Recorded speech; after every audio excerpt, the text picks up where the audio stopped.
Shelter pets. March was another good month in comparison to previous statistics. The kill rate for March was 24%, the same as February. While fewer animals were adopted in March, 63 in comparison to February's 82, the rescues, volunteers, and supporters really stepped up and they made a life-saving difference. 14 dogs and 6 puppies were released to rescues in March. But the most amazing statistic for March was for the cats. 21 cats went to rescue in March. This is incredible because only 20 went the entire year of 2012 and only 20 in 2011. 28 went the entire year of 2010. We cannot say thank you enough to the wonderful rescues that made this happen. Without them, neonatal kittens, those still nursing, and pregnant moms would have died in March, and an unknown number of feline deaths would have taken place. Now I need to talk about those that did die. 43 animals lost their lives in our shelter in March of 2013. 11 dogs, 24 cats, 5 kittens, and 3 raccoons. It's very easy for me to look at the number 43 and then look at March of 2012 when 117 animals died and say, look how great we're doing.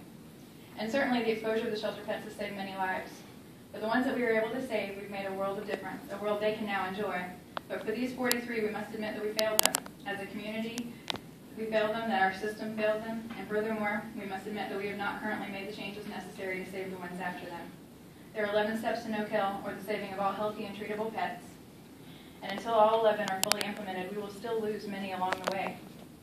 Spring is here, and now summer is looming over us, and with these come puppy and kitten season.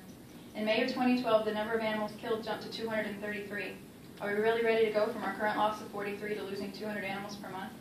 May, June, and July of last year all saw more than 200 animals die per month. Each of these lives has value. Most of you have probably known animals that have touched your lives in some way or another, and many of us have had to deal with losing them. Last month, our cat Chase appeared sick. As Chase was not yet 4 years old, I assumed an infection of some type or another and thought that with the trip to the vet he would be fine. That was not the case. After days of hospitalization, x-rays and blood work and ultrasounds and other testing, it was deduced that Chase had cancer. Letting him go was one of the hardest decisions in my life, and it was one that I came to only when I knew that I truly couldn't save him and that I was ending his suffering out of my love for him. Why am I telling you this story? Because any one of these could have been a Chase. All of their lives are as valuable as his, and any one of them could make the incredible family member that he was. 40 companion animals lost their lives in our shelter last month, and each one was as tragic as losing Chase. Just because they didn't yet have the loving family member to mourn their loss and tell their story doesn't mean they didn't matter. Shelters everywhere are now taking a progressive and life-saving stance. They're making the changes necessary to save lives. I told you last month about Spartanburg and the cab, and this month I also had a great conversation with the director of Gwinnett. They are having record adoption months and saving more lives than ever. He told me that he went to the staff and the volunteers for life-saving ideas, and then it was his job to implement them. What a refreshing attitude. I shared a video with you via email regarding changes made in New Hampshire, how they went from rampant space killing to actually transporting dogs into their facility for adoption. When they first asked for change, they made a visual demonstration of how many animals died.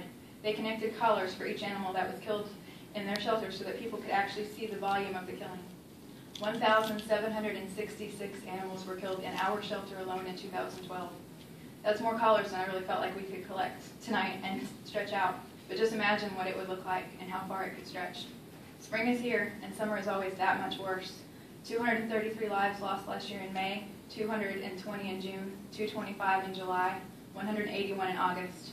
Are we going to make the changes necessary to save lives, or are we going to have a repeat and devastating summer? I implore that we join Gwinnett and countless other counties by asking, what can we do to save lives? What can we do to improve? We're in a unique situation where doing the right thing is not only the cost-effective way, it's also popular with the public. But popular or not, if we don't desire to do the right thing because it's the moral and ethical thing to do, then we all need to reconsider what we're doing here. As county and as individuals, we should be striving for excellence. We should take pride in our county doing the right thing. Thank you.